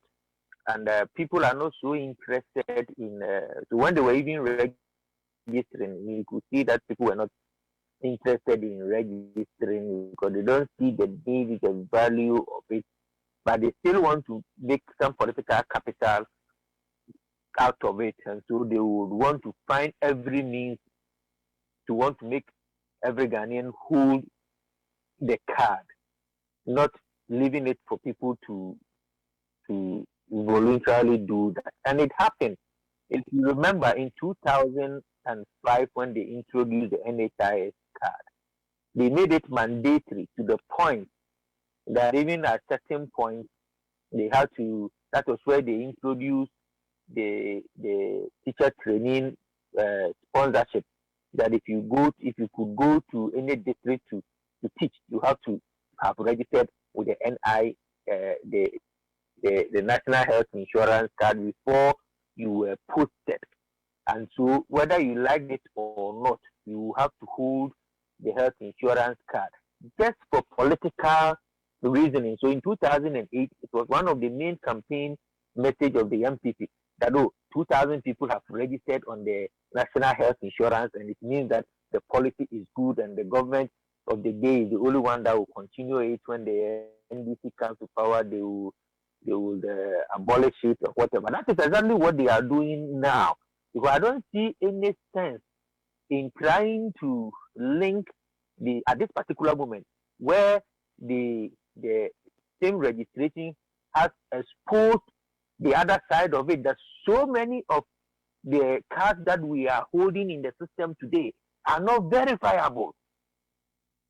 And so when you link my card, for instance, that is not verifiable, it's with me here. Should I show it anywhere? And they put it in the system and it doesn't verify. What does it mean? What does it show to me? So if I, with that card, I'm a member of the Accountant General, Controller and Accountant General payroll, I'm on it, and they want to link my salary to that account, and it's not verifiable. It means that month I'm not going to get my salary. I have to go in there to ensure that it is verified. That is exactly what they want to do, just to make sure that people come to accept that with the NIA card, I mean, things would not have been done. We couldn't have done so much, and that is it. And so it's the class. Bawumia has done something that. But I have always said this, that with or without the MPP and Dr. Bawumia, Ghana would have had a Ghana card, an ECOWAS card for that matter. Because it's a process. It started. It's a process that whether they liked it or not was going to happen. And why should that be a credit for them? And so when I heard that they said that by force, by December, and I asked myself, so the many of the workers who didn't have the opportunity to register, what happens to their salary? And through no fault of theirs, they are not having the card. No fault of theirs, they are not having the card. You say, if you are not having the card, it means that I will not give you salary. Does it make sense? The fault of the government is being passed on to the ordinary citizen, just because the government wants everybody to hold a card and it will trumpet it around and say that it's an achievement for them. When these are achievements for a government, then I'm sorry, that is where we are today.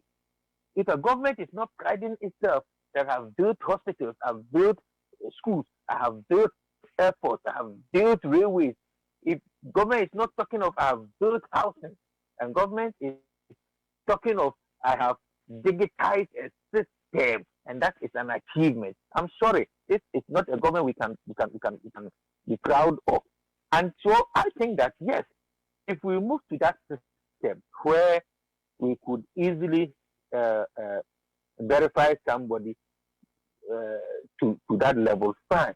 But to make it mandatory at the point where people are not having access to this very, very card you are talking about through no fault of theirs. They went there, they were unable to have it. People who registered, they are told to come back and take it, and as of now, they've not been delivered with their card. The cards that they are holding before the election, because they wanted to use it to rig the election. They had people to move out there to register. Go in there, just register and have a card and go and show to the Electoral Commission they will register you without being verified. And so there are a number of them in the system which are not verified, including mine. But I went there, I did my fingerprint, I took it, and they tell me that it's not verified. And so if I present it with my verification, my code and whatever, at the end of December, my salary doesn't come because they say that I have not been verified. Where is even the office for me to go and verify? And I couldn't do it. So would there be an issue against the employee because government failed to give the right document that it's supposed to have? It doesn't make sense. If you fade it out gradually, systematically, that okay, from now onwards we are going to enroll you people onto this system, and through this process, gradually, at least for even a year, to systematically change the whole process, then it makes sense. But you can't just get out in October, you issue a statement said by December, where by December, how many of do they have the data as to how many of these government workers on the payroll that have their NIA cards? Do they have that data? Okay. Is the NIA still operating, issuing cards? Okay. Can somebody go in there today and come back with his card? These are questions that they have not told us, and they just want to put them onto us. Mr. Yami, thank you. We are way past our time. It's already 5 minutes past 6. Sam, you have the last word briefly for me. What do you think? So I'll do this in a minute so that, I mean, it saddens me to know that it looks like there are no laws in Ghana and nobody's challenging our laws. It is sad to know that an auditor general will sit somewhere and give directive to law that has been enacted on October 8th. And I'm glad that Kingsley mentioned Act 651. October 8th, 2003, the labor laws send rules and norms to laborers, employees, trade union, industrial relations. And it gave them specific requirements and things that you should do to get paid. And people have been employed and are getting paid based on our labor laws. Now somebody sits somewhere and says, I personally want to amend our labor laws and require in 2 months, if you don't have this ID, you're not going to get paid. And we are sitting in Ghana and nobody is challenging one person making amendment to our labor laws. And it's sad. So now I was in Ghana to wrap it. I was in Ghana and I wanted to do treasury bill. So I got Ghana card. I went to Echo Bank. You know what they told me? I cannot use Ghana card because the Ghana card has not been finalized yet. So I should wait till maybe 2022 or 2023 before they can give me buy treasury bill. So if government is telling EcoBank to wait 2023, what tells you that they can use 2 months to finalize the data for people to get paid through Ghana card? It's sad. If we don't challenge the system and we sit idle, even though Akufo-Addo has packed the court with his own people, we don't still challenge them and expose them, we will all be in this boat, and 4 years to come, we will all suffer, Sena. We should start challenging the system, because one person can't sit in his office and amend a law that was put in place 2003, October 8th, for him to sit back and say, I will require, people hired 2003, they are satisfying their employment requirement. For one person to come, I disagree with it. We should sit up. This government is going to destroy Ghana for all of us. Sana, thank you. And thank you too, and thank you very much, Mr. Samansa, for jumping in for Emmanuel Owusu, who is one of who did the arrangements for the panel for today. He added himself to it. Unfortunately, his network disagreed with him. A big thank you to Elikem Komlamoti, always wonderful having him on the show, and a big thank you to Mr. Joseph Yamin for joining us today. He has already indicated, okay, see, he's a national organizer, aspirant of the National Democratic Congress. He's announced it publicly. Everybody knows that he wants to be national organizer of the National Democratic Congress, the largest opposition party. So that was my panel for today. Once again, big thank you to Samansa. A very, very big thank you. A big thank you to Comrade Richard Ahnija. And big thank you to Richard Kwanzaa. And big thank you to Michael Ahnija, who I haven't heard from in a while. A good evening to him. A good evening to Arnold Pia, who is president of NDC from North America, and Conrad Dumba, who is president of NDC from in the UK. And of course, to Ambassador Sam Piale, who is president of NDC Pro Forum itself, the mother body, and then, of course, Dr. Jehuapia. So they brought this show together. I'm just the guy who balances, who makes sure everything moves well. My name is Sena Nombo. We are back same time next week with another edition of the show. Have a wonderful evening. Have a fruitful week.